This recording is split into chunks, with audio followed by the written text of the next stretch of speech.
तलवार से उस अज्ञान पे प्रहार करेंगे कि देखो हमारे कर्म हमारे साथ है, हमारे परमात्मा हमारे साथ है। देखो ऐसा ही हुआ जब अर्जुन कृष्ण को कहता है कि इस युद्ध में अगर मैं बादलों की भांति छिन्न भिन्न हो गया, इस रास्ते पे चलते चलते, सत्य के रास्ते पे चलते चलते बादलों की भांति में छिन्न भिन्न हो गया तो मेरा क्या होगा? तो कृष्ण ने क्या कहा कि जो सत्य के रास्ते पे चलते हैं उनकी अधोगति कभी हो ही नहीं सकती। तो इस शब्दों पे विश्वास करना है।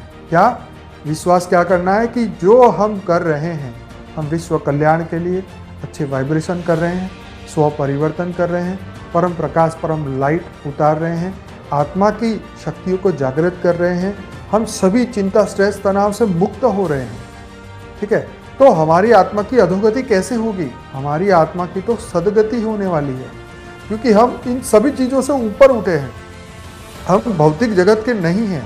पहले तो हमें ये समझो, हमें ये दुनिया, ये पूरा ब्रह्मांड हमारे नाम पे लिख दिया जाए तो भी अब हमें अगला जन्म नहीं लेना है। आज ही हमारे विल में लिख दिया जाए कि अगले जन्म में तुम्हें, ये जन्म के बाद अगर दोबारा जन्म हुआ तो पूरी पृथ्वी की राजाई तुम्हें मिलने वाली हो, तो भी हमें वो नहीं चाहिए। ठीक है, जब हमें वो चाहिए ही नहीं, भौतिक जगत को हम मांग ही नहीं रहे हैं, भौतिक जगत की इच्छाएं कामनाएं वासनाओं से हम ऑलरेडी परे हो चुके हैं, तो आज जो चीज़ मेरे से खोने वाली उसका भय क्यों? आज आपने अपने आप को मुक्त कर दिया है तो कल की चिंता क्यों? क्वेश्चन मार्क अपने आप को पूछिए कि मैंने आज अपने आप को मुक्त कर दिया है। किस बात से मुक्त कर दिया? चलो मान लो मेरी मुक्ति हो गई है, आज ही मेरी मुक्ति हो गई, तो कैसे मुक्ति हुई?